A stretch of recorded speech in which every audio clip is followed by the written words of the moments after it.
में बात करना है। मैंने कहा जो हमारा बॉडी होता है, कल ही बताया गया था आप लोग को कि हमारा पूरा बॉडी जो होता है वो 3 प्रकार के तंत्रिका तंत्र द्वारा नियंत्रित होता है।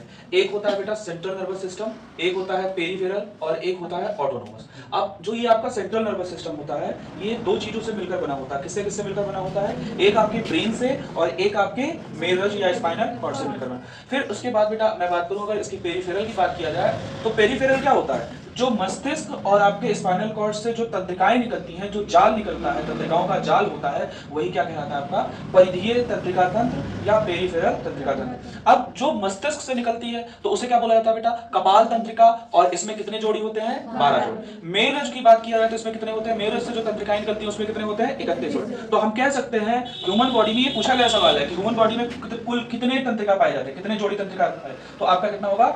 43 जोड़ी तंत्रिकाएं पाई जाती हैं। कितने? फिर इसके बाद आया बेटा आपका autonomous nervous system. Autonomous nervous system क्या करता है? जो हमारी अनैच्छिक क्रियाएं होती हैं, जिन पर हमारा बस नहीं होता है, उनको क्या करता है? वो नियंत्रित करता है। क्या यहां तक समझ में आया? फिर इसके बाद हमने क्या, ये हमें नहीं पढ़ना है, ये वाला पार्ट नहीं पढ़ना है। बस यहां से सिर्फ इतना याद रखना है कि टोटल कितनी होती हैं तंत्रिकाएं? टोटल 43 जोड़ी तंत्रिका होती है। ठीक है ना?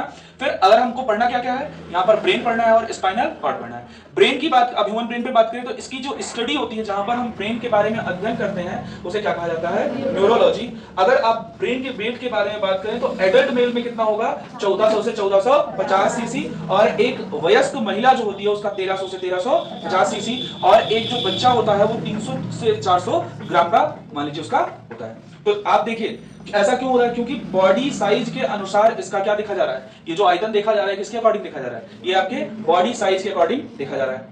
क्या यहां तक बातें आपको समझ में आ गई? फिर यहाँ के आप देखेंगे, आपसे पूछा जाए लोकेशन कहां पर है, तो आप कहेंगे कि जो क्रैनियम होता है, क्रैनियम जानते हैं ना? टोटल कितनी हड्डियां होती है क्रैनियम में? 8 हड्डियां होती है। नाम याद है ना सबका? ठीक। तो क्रैनियम के नीचे एक झिल्ली होती है। क्या होती है? झिल्ली होती है। इस झिल्ली को बोला जाता है मेनिंजिस। क्या होती है? मेनिंजिस। ये 3 लेयर से मिलकर, मेनिंजिस अकेला नहीं है, 3 लेयर से मिलकर बनी है। आगे हम इसको पढ़ेंगे।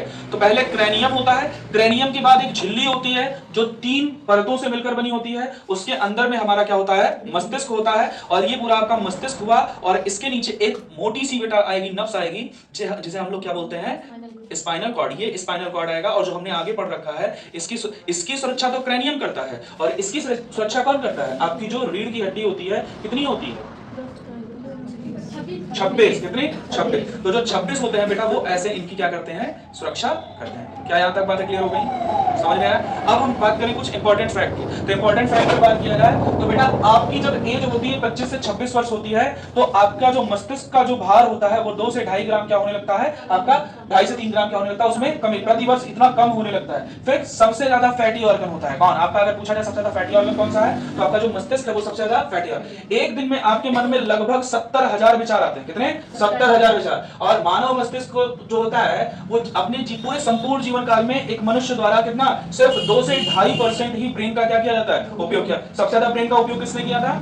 आइंस्टीन ने, लगभग 5% का। अगर आप 5% से ज्यादा या आप ब्रेन का ज्यादा उपयोग करते हैं तो आपको एक बीमारी हो जाएगी, जिसे क्या बोला जाता है? अल्जाइमर बोला जाता है। क्या? अल्जाइमर में क्या होता है? आप पुरानी बातें आप भूल जाती हैं, और नई याददाश्त भी आपकी नहीं, मतलब आपकी जो पुरानी याददाश्त है वो तो भूल ही जाएंगे, आपकी नई याददाश्त भी नहीं बनेगी। ठीक है ना? तो जो नॉर्मल पर्सन होता है वो अपने जो है दिमाग का केवल 2 से 2.5% ही क्या करता है? उपयोग कर पाता है। अगर अब बात किया जाए, आप जितना ऑक्सीजन इंटेक करते हैं और जितना भी ग्लूकोज इंटेक करते हैं, मतलब आप ग्रहण करते हैं, उसका 20% अकेला कौन लेता है? आपका मस्तिष्क उपयोग करता है। और अगर आपसे कोई कहे कि किसी व्यक्ति का बायोलॉजिकल डेथ हो गया है, इसका मतलब क्या होगा? Brain death. या अगर कोई कहे किसी व्यक्ति का ब्रेन डेथ हो गया है, तो आप बोल सकते हैं क्या हो गया है? Biological death. अब सबसे इंपॉर्टेंट क्वेश्चन जो आता है कि बेटा कौन सा खनिज, कौन सा आयन ब्रेन में सबसे ज्यादा होता है? तो बेटा सोडियम जो आयन होता है वो ब्रेन में सबसे ज्यादा होता है। तो क्या यहां तक की सारी बातें समझ में आई? क्या होता है ब्रेन में? सबसे ऊपर क्या होगा? ब्रेन की रक्षा कौन करता है? ऊपर से क्या है आपका? क्रैनियम, 8 हड्डियां रक्षा करती हैं। उसके बाद 3 लेयर में आपकी क्या होती है? मेनिंजेस होती हैं। फिर उसके बाद क्या होता है? आपकी जो है ब्रेन आता है। और आपको पता है जो मेनिंजेस होता है, जब मेनिंजेस खराब होने लगता है, किसी जीवाणु विषाणु के द्वारा मेनिंजेस को खत्म किया जाने लगता है, तो इसका जब क्षय होने लगता है तो व्यक्ति को एक रोग हो जाता है जिसको बोला जाता है मेनिंजाइटिस। ठीक है ना? तो इसको हम आगे पढ़ेंगे। बाकी ये समझ में आ गया? चलो, यहाँ से जो रोग पूछा जाता है आपका, ये मेनिंजाइटिस वाला पूछा। अच्छा, आपसे पूछा जाए यूनिट ऑफ ब्रेन क्या है? जैसे आपने पढ़ा था क्या, किडनी का क्या होता है? नेफ्रॉन होता है। ऐसे ही ये आपका जो पूरा मस्तिष्क होता है ये किससे बनके, कौन सी मेम्ब्रेन से मिलकर बना होता है? तो बेटा वो क्या है? न्यूरॉन। लगभग 100 मिलियन न्यूरॉन्स आपके मस्तिष्क में पाए जाते हैं, मतलब 100 मिलियन न्यूरॉन से मिलकर क्या होता है? आपका बना होता है, ब्रेन बना होता है। ब्रेन जो होता है वो क्या होता है? ब्रेन की सबसे छोटी इकाई कौन है? न्यूरॉन्स है। भाई अगर मैं कह रहा हूं कि इस घर का सबसे छोटा वाला इकाई क्या है? वो ईंट है, तो ईंट से ही तो मिलकर ये घर बना हुआ है। वैसे ही बेटा आपके न्यूरॉन से मिलकर कौन बनता है? ब्रेन बनता है। और एक बात है, जो न्यूरॉन्स होता है वो पूरे बॉडी का सबसे लंबा क्या होता है? सेल होता है। पूरे बॉडी का सबसे लंबा सेल अगर आप बात किया जाए तो क्या होता है? न्यूरॉन्स।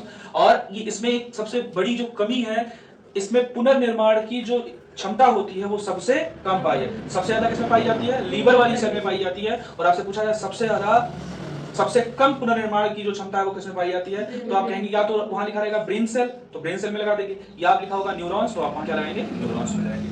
अब मैंने अभी आपको बताया था कि क्रैनियम के नीचे क्या होता है? एक मेम्ब्रेन पाई जाती है जो 3 परतों से मिलकर बनी होती है, जिसे हम मिला तीनों परतों को मिलाकर क्या कहते हैं? मेनिंजेस कहते हैं। क्या कहते हैं? मेनिंजेस। तो सबसे जो बाहरी सेल होती है उसको क्या बोला जाता है बेटा? ड्यूरामीटर। फिर उसके बाद होती है ऑर्गनाइड, ये मकड़ी के जाले के समान होती है। फिर क्या होता है? पायामीटर। तो ये बेटा 3 किसे?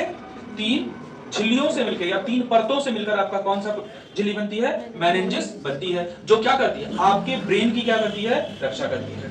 अब अगर ये कहा जाए किसी बैक्टीरिया या वायरस की वजह से आपके मेनिंजेस का क्षरण हो रहा है, मेनिंजेस आपका खराब हो रहा है, तब आपको एक रोग हो जाएगा जिसे क्या कहा जाता है? मेनिंजाइटिस कहा जाता है। ठीक है ना? तो ये आपका यहां से कितना ये इंपॉर्टेंट है।